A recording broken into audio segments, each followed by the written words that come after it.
함께 나눌 본 말씀 누가복음 9장 44절에서 48절까지입니다.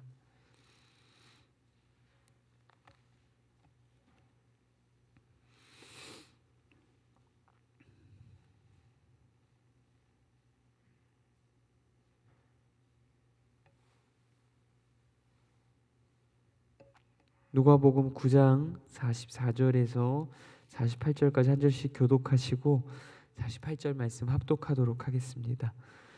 이 말을 너희 귀에 담아두라. 인자가 장차 사람들의 손에 넘겨지리라 하시되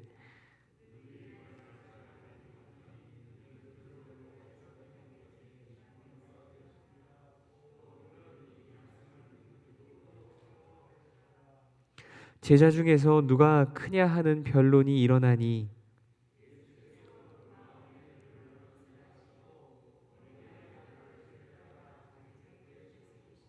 합독하겠습니다. 그들에게 이르시되 누구든지 내 이름으로 이런 어린아이를 영접하면 곧 나를 영접함이요 또 누구든지 나를 영접하면 곧 나를 보내신 이를 영접함이라. 너희 모든 사람 중에 가장 작은 그가 큰 자니라. 아멘. 잠시 기도하겠습니다. 사랑과 은혜가 많으신 하나님 아버지, 우리에게 예배할 수 있는 은혜와 특권을 허락하여 주셔서 감사합니다. 이 시간 주의 말씀 들을 때에 성령으로 말미암아 깨닫게 하시고 믿게 하시고 이것이 우리에게 삶이 되는 은혜를 더하여 주시옵소서. 함께 하시기 소원합니다. 거룩하신 예수님 이름으로 기도드립니다. 아멘. 오늘 십자가의 길이라는 주제로 함께 말씀 나누고자 합니다. 우리 본문 말씀 44절 말씀, 본문 44절 말씀 합독하도록 하겠습니다. 이 말을 너희 귀에 담아두라. 인자가 장차 사람들의 손에 넘겨지리라 하시되. 아멘. 예수님께서 44절 말씀에서 누가복음에서 두 번째 순환 예고를 하고 계십니다. 예수님께서 장차 사람들의 손에 넘겨지게 되실 것이라는 말씀을 하시고 계십니다. 여기서 넘겨지다라는 단어가 헬라어로 파라디도미라고 하는 단어를 사용하고 있습니다. 주님은 실제로 이 단어를 복음서에서 여러 차례 사용하셔서 자신이 당하실 운명을 이야기하셨습니다. 마치 요셉이 상인들의 손에 넘겨지듯이, 그리고 노예가 물건처럼 사람들의 손에서 사람들의 손으로 넘겨지듯이 예수님도 그렇게 넘겨지실 것이라고 자신의 운명에 대하여서 그렇게 말씀하신 것입니다.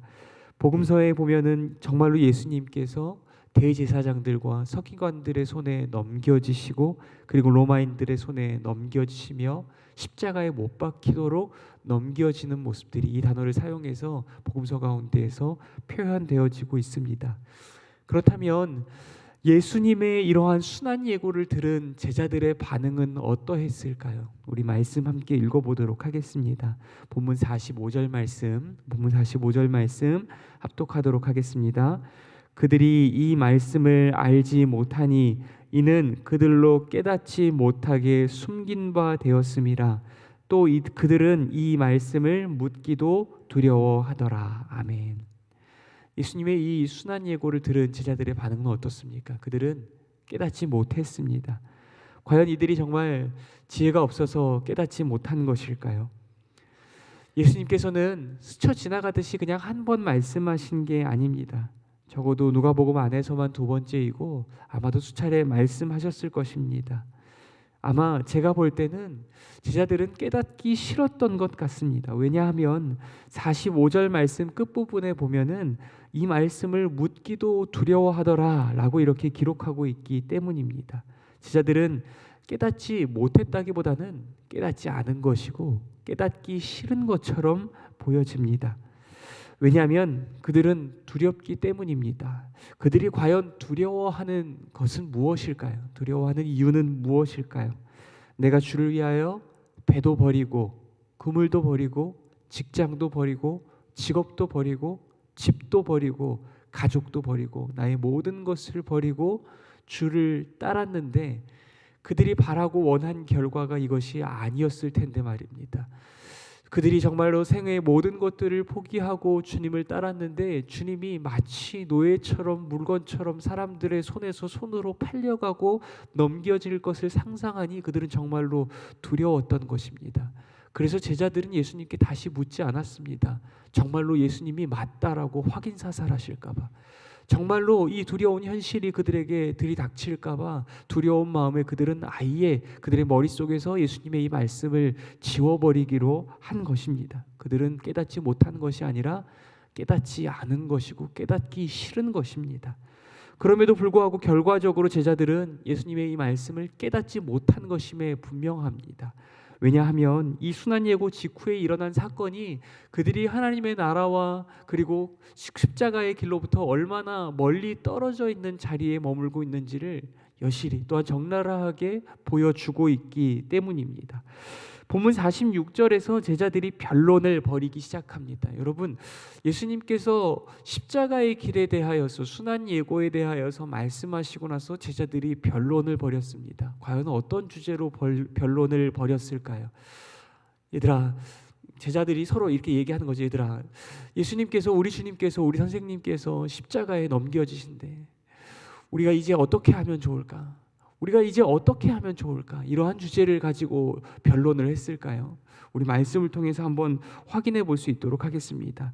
본문 46절입니다. 본문 46절 제자 중에서 우리 함께 합독하겠습니다. 시작. 제자 중에서 누가 크냐 하는 변론이 일어나니. 아멘. 서로 누가 크냐? 더 높은 제자냐? 예수님이 왕좌에 앉으실 때에 누가 더 높은 자리에 앉을 것이냐 이것을 놓고 서로 변론을 벌인 것입니다. 그렇다면 제자들은 도대체 왜 이런 변론을 이런 시점에 하고 있는 것일까요? 누가복음 9장의 본문의 흐름을 보면 순서가 이렇습니다. 예수님께서 사랑하시는 제자 베드로, 요한, 야고보를 데리고 변화산으로 올라가셨습니다.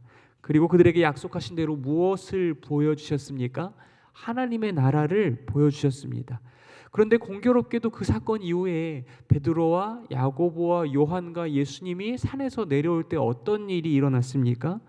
나머지 다른 9 제자들이 귀신을 쫓아내지 못했습니다. 그러므로 말미암아 예수님께 믿음이 없는 패역한 세대라 그렇게 책망을 받게 되는 장면이 나옵니다. 베드로와 야고보와 요한은 예수님께서 특별히 선택하여서 산으로 데려가셨고 함께 기도하는 자리로 불러가셨으며 그곳에서 무려 하나님의 나라를 보았습니다. 그런데 공교롭게도 나머지 9 제자는 예수님께 믿음이 없어서 패역한 자들이라 책망을 받게 되었습니다. 아마도 제자들이 이런 변론을 벌이게 된 데는 이러한 배경들이 작용하고 있는 것 같습니다. 어떠한 자들은 내가 하나님의 나라를 보았다라는 것으로, 또한 어떠한 자들은 주님께 책망받았다라는 것으로 서로 간에 분파가 지어지고 서로 간에 서로를 비교하는 싸움들이 일어났던 것이 아닌지 모르겠습니다. 뒤집어서 얘기해 보자면 이들 중 누군가는 분명 무려 하나님의 나라를 보았습니다. 또한 누군가는 믿음이 없으므로 예수님께 책망을 받았습니다. 그럼에도 불구하고 또한 이들은 모두 예수님의 순환 예고를 듣게 되어졌습니다. 그 후에 이들이 보인 반응이 무엇입니까? 하나님의 나라를 본 자들도 예수님께 금방 책망을 들었던 자들도 심지어 그들 모두가 예수님께로부터 순환 예고를 들었음에도 불구하고 그들이 보인 반응은 여전히 한 가지입니다. 하나님의 나라와 십자가의 길로부터 그들이 얼마나 멀리 떨어져 있는지를 그들의 삶으로 보여주고 있는 것입니다. 제자들의 반응은 여기가 좋사오니 라고 말하며 믿음이 없어 책망받을 만하며 도리어 예수님을 넘겨주는 자들과 유사한 모습을 제자들이 보여주고 있다는 것입니다. 그러니 이런 제자들을 바라보는 예수님의 마음이 어떠셨을까요? 얼마나 답답하고 슬프셨을까요? 오늘 우리에게는 이러한 모습들이 있지 않냐는 것입니다. 예수님은 우리를 위해 사람들의 손에 넘겨져 십자가에 못 박혀 죽으셨는데 우리도 여전히 이 땅과 이 세상이 좋다라고 말하며 여기에 머물기를 원하고 여전히 믿음이 없어서 사단과 세상 앞에 굴복하는 모습으로 살아가며 여전히 이 땅에서 더 크고 더 높은 자리에 앉기 위하여서 몸부림치고 살아가는 것이 오늘 저와 여러분이 아니냐는 것입니다. 만약 우리가 정말 그렇다면 이런 우리를 바라보시는 주님의 마음은 어떠실까요? 얼마나 답답하고 슬프시겠습니까? 그래서 주님께서 제자들을 부르시고 제자들 앞에서 실물 교육을 하고 계십니다. 우리 본문 47절에서 48절 말씀, 본문 47절에서 48절 말씀 합독하겠습니다. 예수께서 그 마음에 변론하는 것을 아시고 어린아이 하나를 데려다가 자기 곁에 세우시고 그들에게 이르시되 누구든지 내 이름으로 이런 어린아이를 영접하면 곧 나를 영접하며 또 누구든지 나를 영접하면 곧 나를 보내신 이를 영접함이라. 너희 모든 사람 중에 가장 작은 그가 큰 자니라. 아멘. 이 말씀은 쉬운 듯하면서도 생각할수록 참 이해하기 힘든 말씀입니다. 물론 결론만 보면 쉽죠. 너희 모든 사람 중에 가장 작은 그가 큰 자니라. 당연히 예수님의 결론은 우리가 모두 잘 알고 있는 그 말씀입니다. 커지고 높아지려 하기보다 작아지고 낮아지려 하는 자가 가장 큰 자다라는 말씀입니다. 또 이 결론을 가지고 다시 본문을 들여다보면 47절의 말씀도 대충 이해가 갑니다. 그래서 예수님께서 어린아이, 이 작은 자, 낮은 자의 대표로 어린아이를 데려오신 것입니다. 이와 같이 작은 자, 낮은 자를 섬기는 자가 바로 큰 자라고 말씀하시는 것 같습니다. 그런데 본문의 흐름과 잘 맞지 않는 부분이 있습니다. 48절의 중간 부분입니다. 중간 부분에 보면 예수님께서 이런 어린아이를 영접하면 나를 영접하며 또 누구든지 나를 영접하면 나를 보내신 이를 영접함이라 라고 얘기하는 이 부분을 어떻게 이해하면 좋겠냐는 것입니다. 우리는 이 부분을 두 가지 측면으로 이해할 수 있습니다. 첫 번째는 우리가 익히 알고 있는 그대로입니다. 바로 어린아이와 같이 작은 자를 영접하라는 말씀으로 받을 수 있습니다. 어린아이는 아무런 권위와 명예와 부가 없는 힘없고 연약한 자들을 상징하는 것입니다. 제자들은 아직 세상적인 힘의 논리 안에 갇혀 있습니다. 누가 더 커지고 높아지냐로 변론하며 서로 높아지고 커지기 위하여서 노력하고 있기 때문입니다. 만약 그들이 세상의 힘의 논리로부터 벗어나지 못한다면 앞으로 어떤 일들이 벌어지게 될까요? 제자들은 어쩌면 앞으로 복음을 전할 때에도 권위와 권력과 명예와 부를 가진 존재들을 더욱 귀히 여기고 그들에게만 복음을 전하며 그들을 통하여서 자신들도 권력과 부를 누리려 할지도 모릅니다. 복음이 변질되게 되는 것입니다. 그러나 제자들이 세상적인 힘의 논리로부터 벗어나 어린아이와 같이 낮은 자, 작은 자를 더욱 귀히 여겨 주님의 이름으로 영접한다면 그 섬김을 받는 자가 세상 가운데서는 무시당하고 괄시당하며 천시당한다 할지라도 제자들을 통하여서는 세상적인 힘의 논리가 역전되고 무시되어진 하나님의 나라를 맛보게 될 것입니다. 그러므로 그들의 사역과 섬김은 예수님과 예수님을 보내신 하나님을 섬기는 일이 되는 것입니다. 또한 두 번째 측면입니다. 두 번째 측면으로는 영접하는 대상이 어린아이가 아니라 제자들이라는 측면입니다. 어린아이는 비단 제자들이 섬겨야 할 대상만을 의미하는 것이 아닙니다. 제자들 자신을 의미하는 것으로도 볼 수 있습니다. 또한 어쩌면 이것이 48절의 논리에 더 맞는 것인지도 모르겠습니다. 예수님은 분명 이렇게 말씀하셨습니다. 내 이름으로 이런 어린아이를 영접하면 곧 나를 영접하며 또 누구든지 나를 영접하면 곧 나를 보내신 이를 영접함이라. 이 논리를 뒤집어서 얘기하자면 이렇습니다. 예수님을 영접하면 곧 예수님을 보내신 하나님을 영접하는 일이 됩니다. 왜냐하면 예수님은 하나님께서 보내신 분이기 때문입니다. 그렇다면 어린아이를 영접하는 것이 왜 예수님을 영접하는 것이 됩니까? 이 어린아이 또한 예수님께서 보내신 자, 곧 예수님께 보내심을 받은 자, 곧 예수님의 제자들을 의미하기 때문입니다. 예수님의 메시지는 아마도 이런 것 같습니다. 너희가 굳이 서로 높아지고 커지려고 노력하고 스스로의 가치를 주장하지 않아도 된다는 것입니다. 왜입니까? 제자들의 높음과 큼의 가치는 세상의 힘의 논리가 아닌 제자들을 세상에 보내신 예수 그리스도로 인하여서 결정되는 것이기 때문입니다. 너희들이 비록 이 땅 가운데에서는 낮아지고 작아진 어린 아이처럼 보여진다 할지라도 하나님과 주님을 영접한 자들, 곧 주님이 택하신 백성들은 너희를 영접할 것이다 라고 이야기하고 있는 것입니다. 그러므로 너희는 이 어린아이와 같이 작아지고 낮아지는 길을 걸어가라 라고 이야기하고 있는 것입니다.